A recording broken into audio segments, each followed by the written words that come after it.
Welcome into Sports Memo's betting podcast with Nick Borrman going over soccer. We're doing Champions League, plus we're doing PGA at the end. We got the Genesis Open, and we'll hit that probably the last 5 or 10 minutes of the podcast. But without further ado, Nick, welcome to the podcast. How are you?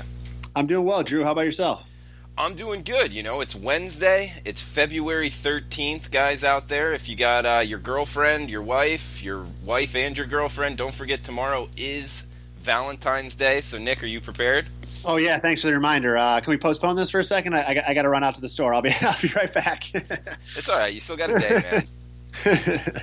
Hey, good quick shout out to you. Nice 5% hit there last night in the college on the college floor in hoops. I see you're on killing it right now, 12-2 run. That's awesome, man. Keep up the good work. Well, thanks for that, Nick. I appreciate it. Yeah, it's been going well, seeing it good. You're doing well as well. 19-7 last week, 8-1. Best bet run. You got 2 5% up at sportsmemo.com. And by the way, if you're just listening for the first time, 5% plays are the top rated play. 5% of your bankroll is what that states for. You got one in PGA and in La Liga this weekend. Is that right, Nick?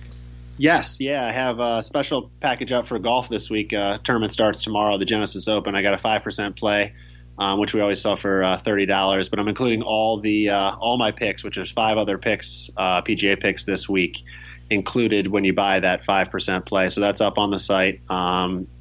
Really doing well with that right now. 40-23 so far for 63% on the year in golf. So hopefully we'll continue that run this week. All right, man. Well, let's get into it. We got Champions League game previews. We're going to go over 4 games in the Champions League, and then we're going to hit on the Genesis Open. He's also got Nick has his free play up at sportsmemo.com, so you can read that in-depth analysis. But first up, we got Barcelona at Lyon. Is that right, Nick? Leon. Dang it. I almost had it, man. But either way, Barcelona minus 0.75. They're on the road, total of 3. How would you look to bet this one? Yeah, so, over the course of the 2 legs here, this is just the first leg matchup next week, but over the course of the 2 legs, it's really hard to imagine any scenario that Barcelona doesn't advance from this matchup. I actually have a futures play on Barcelona to win the Champions League, and I think they're going to have no issues here. But the first leg, traveling to France to play at Lyon, it's a tough task. Lyon handed Paris Saint-Germain their first league loss of the season just 10 days ago, winning 2-1 at home. In league play, they have 7 wins, 3 draws, and 2 losses, and a pretty good goal differential at 19 goals scored compared to 9 conceded. So they're a tough team at home. And in the group play of the Champions League, they drew all 3 home games actually by the exact same score of 2-2, which was kind of weird, including against the other favorites to win the Champions League, Manchester City. So they're definitely a tough out at home, and Barcelona is going to probably have a pretty difficult time as they travel there. We know the firepower they have. Everybody knows Messi on the team. They also have Luis Suarez and Dembele up front along with Messi. So they got strikers. They got the guys that can score. They've actually won 3 of the last 5, or excuse me, they've won 5 times overall and 3 times since Messi has been a part of the team in this Champions League. So they know this tournament, they know how to play this competition, and they have a lot of experience on their side. So it's hard not to see them progressing here. I just don't like the side necessarily in this first leg. Like I said, going to France can be a tough thing. They actually have a really tough schedule. Barca does coming up.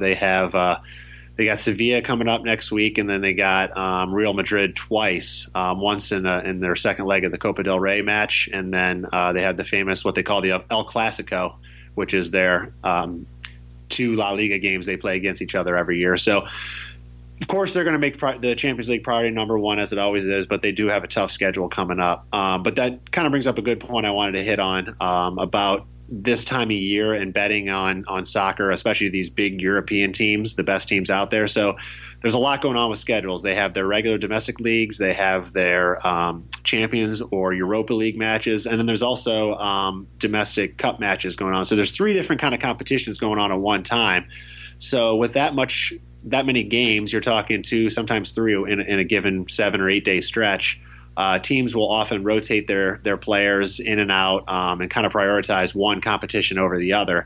So there's good opportunities here for bettors to kind of look ahead, try to pick the spots. For example, If somebody's got a good like Barcelona, for example, if they have a game like in the Champions League, what's their schedule like?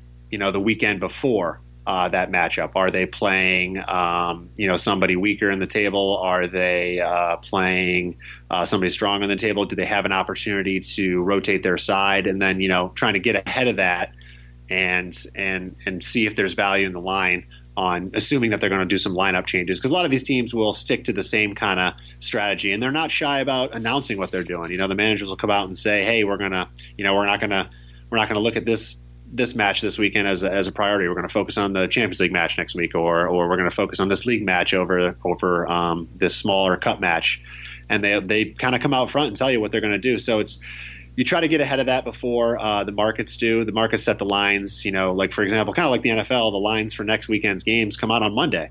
And before lineups are announced for the games, you have the opportunity for a day or two to kind of capitalize on some lines that haven't been adjusted for lineup changes yet. So that's one thing I'll look to do this time of year. And it presents a lot of good opportunities over the next couple months for a lot of these big teams. So we'll talk more about that later. But more onto this match. I just don't see the side here being the play in this one. I like the over in this first leg. Both teams, they can score the ball. They both have defensive issues. In the group stage, Lyon had 5 of their 6 games reach at least three goals scored. And then all 3 at home went over the total. As I said, they all drew 2-2, so 4 goals in each game. And then Barca, they only had 3 of their 6 games reach this number, but they had secured the group after the 4th game. So the last 2 games really didn't have a lot of meaning to them. A weird stat here I was looking up is that these teams have actually met 3 times in the Champions League, 2001, 2007, and 2009. Obviously, they were a long time ago, but the 2007 and 2009 teams, Messi was a part of both of those teams. So it's going back quite a while, and just shows the length that this guy's been playing at such a high level. But 3 of the 4 games they played in the 2007-2009 series all went over this total as well. So that guy's amazing. He's like a fine wine, just keep aging better. But over 3 goals is how I would look to play this first leg matchup, Drew. And over the course of the 2 games, I think Barcelona's the one to advance here. Okay, so like in the over here in the Barcelona game, and you bring up the word Clásico. That's when Barcelona plays who? Real Madrid. So it's the biggest soccer rivalry, one of the longest ones in basically history. So it's one of the biggest games you can watch, and they get together obviously once each way. One team hosts over the course of the 2 games for the season. So El Clásico is a big match, always fun to watch. Do you know anything about the Costa Rican Primera division? I know of it. I don't know much about it. I mean, I know it exists. That's really all I can tell you. But I don't know much about any of the teams or the players or anything, no. Okay, I was just down there, and last Wednesday I went to a game. It was the Heredia game. Bet on it and won, so that was nice. But they have a game, because on Saturday night it was the 2 big teams, Saprissa versus La Liga, and they call that El Clásico. Ah, okay. So okay. I think this Barcelona and Real Madrid are copying off of the Costa Rica. I would agree. There's somebody's got to slap a copyright infringement lawsuit here. Yeah, no, was the game? The game was awesome. Oh man, it's great. Just soccer in general, the passion from the fans. It's one, and it's in a stadium. It was like a glorified high school football stadium. A little bit bigger and better than a high school football stadium, most of them, but it wasn't much. It definitely wasn't like our stadiums in the U.S., but it was just great to see. Like when the home team scored, I looked over and there was 2 grown men on the ground celebrating and kind of fighting each other, and it was just really cool to see drunk Costa Rican guys really enjoying themselves, and I'm sure it's like that over here for Champions. Oh yeah, hey, soccer's the biggest sport these guys have, and they love it. They live for it. They die for it. I saw the picture you posted on the Twitter from the stadium. It looked like you guys were having a good time. Oh yeah, it was a lot of fun, man. And next game up, we got Bayern Munich at Liverpool. We got Liverpool as a half a goal favorites here. Another a total of 3. I mean, we're going to talk 4 games here. 3 of them are totaled at 3. I've noticed just from doing these pods with you, 3 is a little bit higher total. We'll see more 2.5s. But is that something to do with Champions League, and also your opinion here on Bayern Munich Liverpool?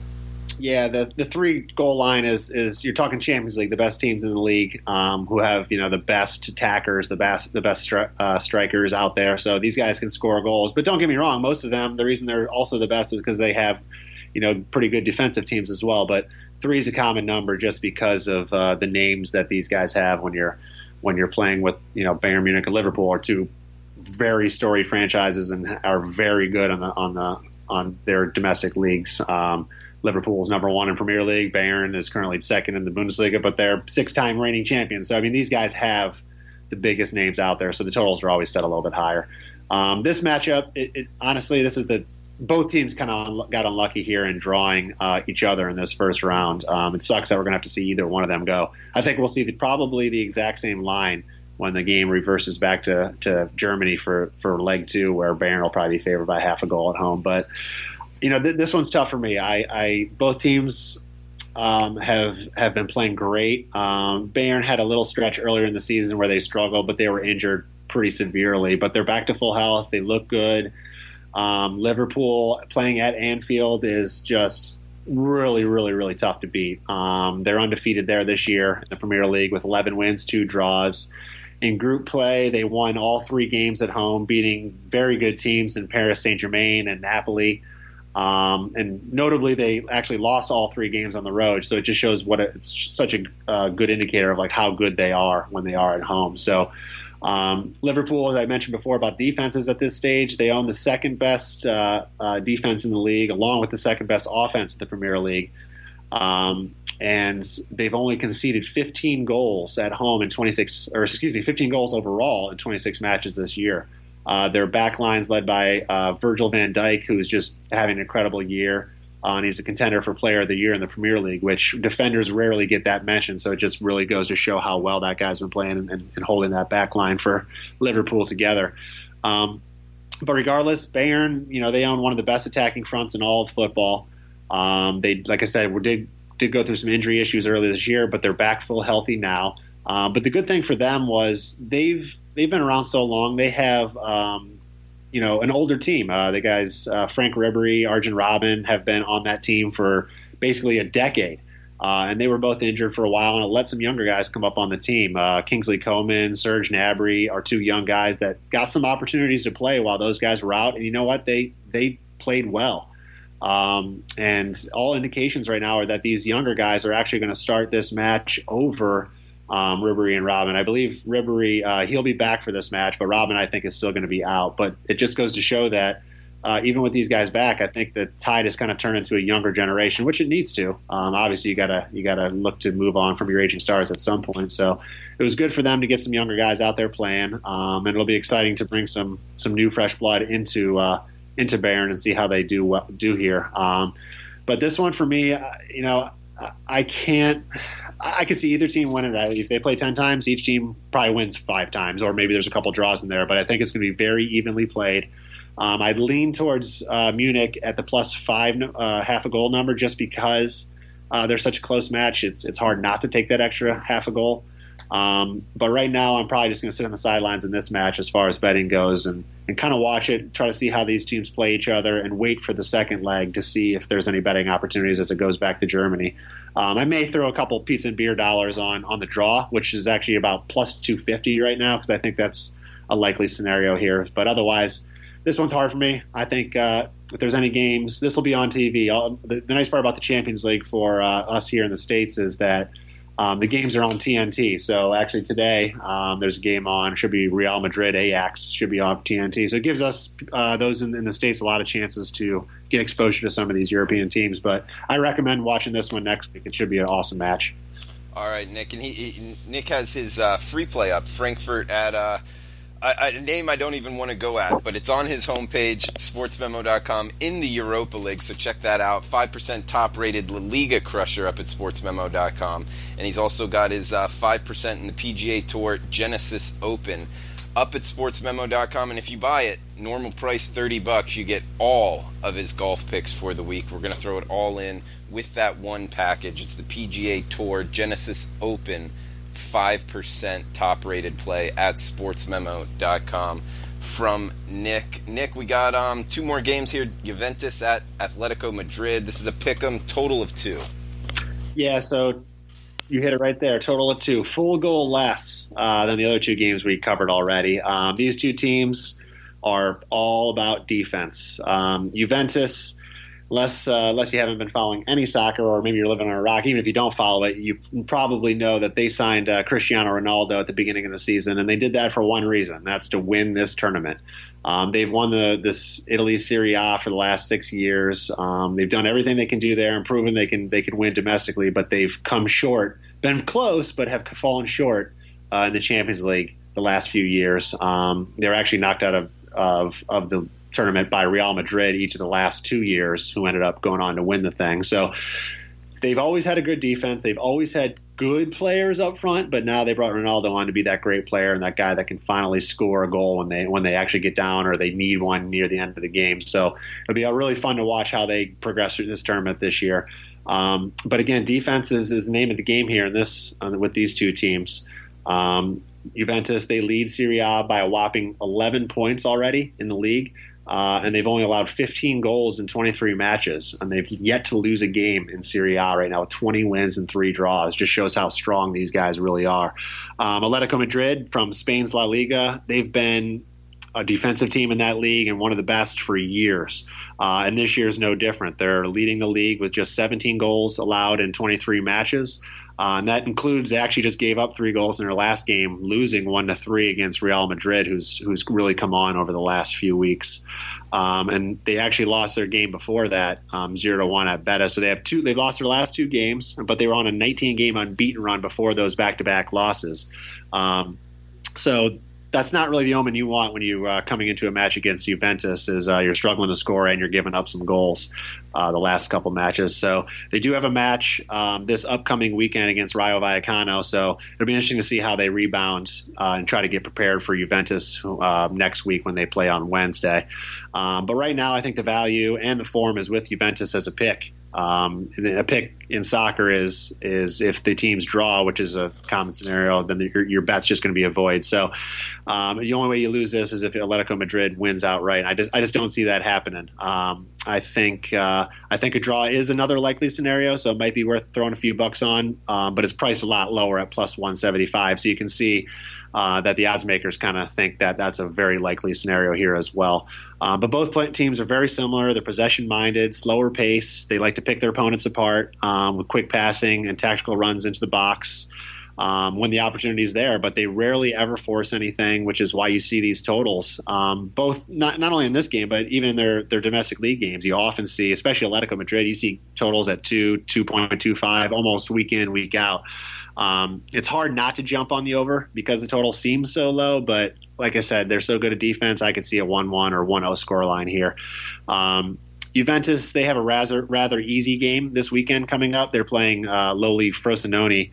So it'll be interesting to see how they approach that game and if they choose to rest Ronaldo or any of their other starters, or at least sub them out of the game much earlier than normal. Kind of a situation I was mentioning before about maybe a possible betting opportunity there before they announce lineups to try to get the weaker side there before they say, hey, Ronaldo's not going to play this week. But I'll wait to see how both teams look this weekend and how they rotate their lineups and see if Madrid can bounce back from those 2 losses they've had. But right now I'm leaning towards Juventus as a pick'em price. But we'll finalize that next week and see how they look this weekend.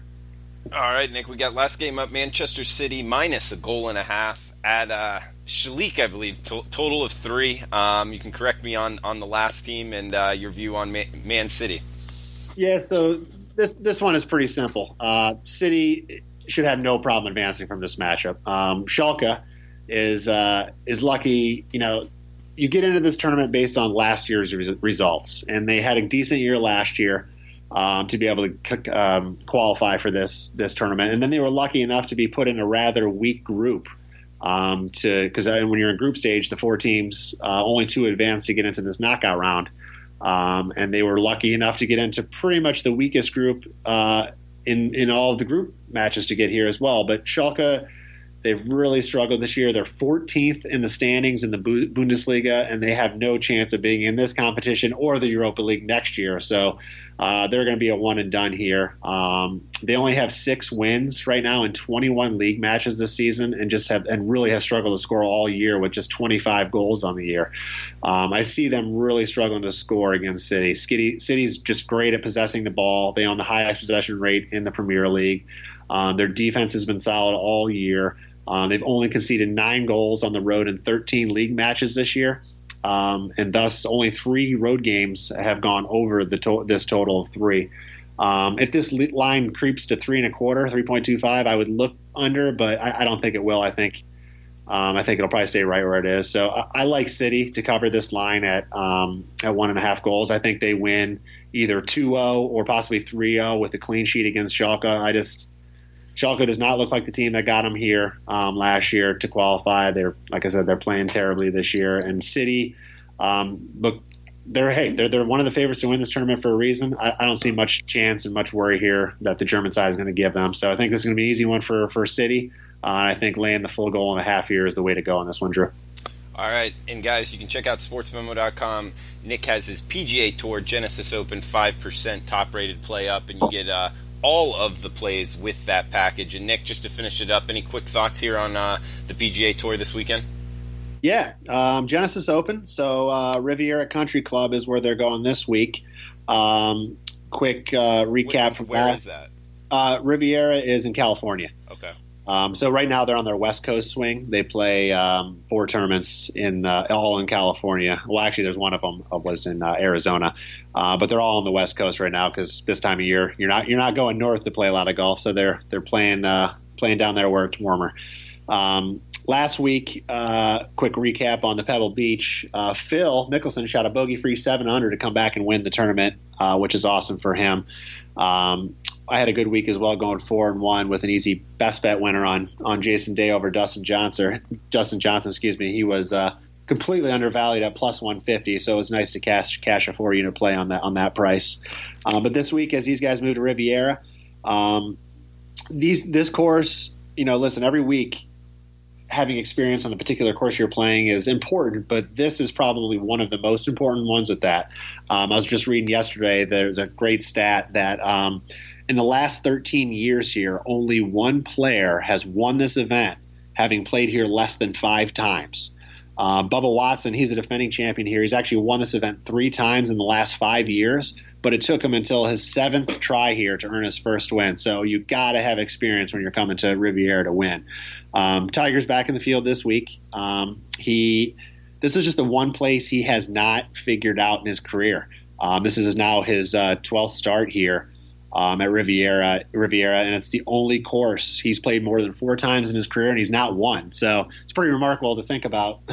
Played now, it's going to be his 12th time, and he's not won here, and he's won every other course he's played on as long as he started at least 4 times. Course is just over 7,300 yards, and there's actually no water that comes into play here. Instead, the course it's guarded by numerous oddly shaped and perfectly placed bunkers that are all over the place. It's not a low-scoring venue. Watson's last year winning score was 12 under par, which is on the lower end compared to some of the scores you've been seeing lately, 20 under par, 23 under par, that kind of thing. And over the last few years, this has been the hardest course to find the greens in regulation at just over 50%. So guys that have traditionally done well here are guys that can hit the greens, and then the gain strokes in the majority of the field that do not hit them have to scramble for par all week. So this week, a few guys I like, you got to go with the history of Bubba. 3 wins in the last 5 years. He played great 2 weeks ago at a tied for 4th at the Waste Management Open, so he seems to be coming on at the right time at a course he loves. Xander Schauffele is 25 years old. He's definitely going to be a player of the year candidate this year. He's got 2 wins in his last 6 starts, and he hasn't finished worse than 25th during that stretch. He finished tied for 9th here last year, so I think he's got another good week ahead of him this week.